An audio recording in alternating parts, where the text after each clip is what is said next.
Dugaan kebejatan oknum dosen Universitas Negeri Manado atau UNIMA, inisial DM, dibongkar Evia Maria Manggolo sebelum sang mahasiswi itu tewas.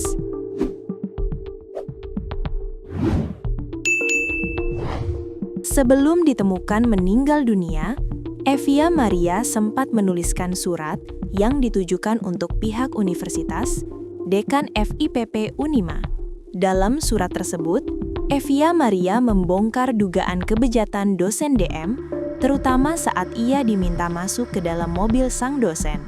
Evia ditemukan tewas mengenaskan dalam kamar kosannya di kawasan Kaaten, Kota Tomohon, Sulawesi Utara, pada Selasa 30 Desember 2025. Dikutip tribunlampung.co.id dari tribunnewsbogor.com, pada 16 Desember 2025, Maria membuat surat aduan yang ditujukan kepada pihak kampus guna melaporkan tindakan bejat sang dosen DM. Dalam surat tersebut, Maria menceritakan kronologi dugaan pelecehan seksual yang ia alami yang dilakukan oleh DM pada 12 Desember 2025. Saya mengajukan laporan terkait dengan tindak pelecehan yang dilakukan oleh DM, tulis Maria. Dihimpun tribunnewsbogor.com, di dalam surat tersebut, Maria menceritakan awal mula dugaan pelecehan itu ia terima dari sang dosen. Mulanya, Maria diminta sang dosen untuk masuk ke mobilnya yang ada di parkiran. Maria yang merupakan mahasiswi semester akhir pun akhirnya menuruti perintah DM atau yang karib ia sapa dengan sebutan Miner. Dari sanalah, Maria mulai mengalami kejadian mengejutkan. Beliau memaksa saya untuk duduk di depan. Saya menolak perintah tersebut. Di situ saya mulai ragu dengan Miner, saya takut diapa-apain sama beliau. Beliau memaksa saya pindah di depan dengan melangkah saja. Posisi saya pakai rok, ungkap Maria. Selama di dalam mobil bersama DM, Maria merasa gusar dan tak nyaman. Terlebih saat sang dosen menggerayangi tubuhnya tanpa izin.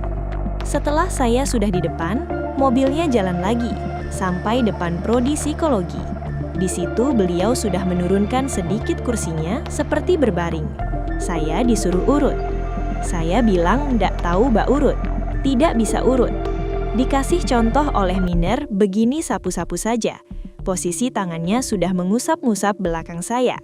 Semakin tidak nyamannya saya, tangan beliau tanpa izin dia meletakkannya di paha saya sambil bicara kalau urut itu enaknya sambil tidur, ujar Maria. Tak cuma itu, Maria bahkan diduga mendapatkan pelecehan verbal, yakni sang dosen sempat mengajaknya berbincang hal-hal dewasa soal jika mereka menginap satu kamar. Mendengar ucapan sang dosen, Maria sontak menangis. Saya bilang Miner ini sudah kelewatan, tapi dengan pikirannya yang biadab, beliau hanya berkata, "Ndak apa-apa, torang manusia semua pasti ada kesalahan. Jadi kalau sudah terjadi, ya terjadi no." Di situ saya semakin jijik dan sudah tidak tahan dikurung dalam mobil. Namun saat Maria menangis, dosen DM justru kian nekat. Maria mengaku mendadak pipinya dicium oleh sang dosen. Beliau bertanya, "Bisa mau dicium?" Saya bilang, "Tidak Miner, ini sudah lewat batas." Saya sudah takut sambil menangis, tapi saat saya menangis, beliau tidak melihat. Tiba-tiba beliau sudah menarik pipi untuk diciumnya. Mencium saya. Posisi tangan kiri saya pakai untuk menutup mulut saya dan tangan kanan saya mendorong Miner. Terus dia bilang, "Bibir ndak?" Saya bilang, "Tidak mau." Imbuh Maria. Usai kejadian tersebut, Maria tampak syok hingga akhirnya ia menulis surat aduan untuk pihak kampus.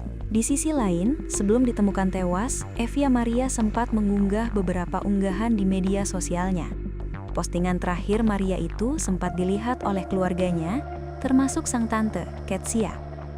Kepada awak media, Ketsia menceritakan unggahan Maria sebelum ditemukan tewas mengenaskan di kamar kosan.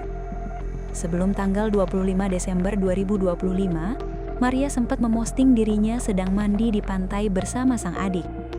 Lalu di unggahan berikutnya, Maria membagikan momen bahagia perihal keberhasilannya menyelesaikan KKN. Maria juga sempat memosting soal kado Natal untuk sang mama.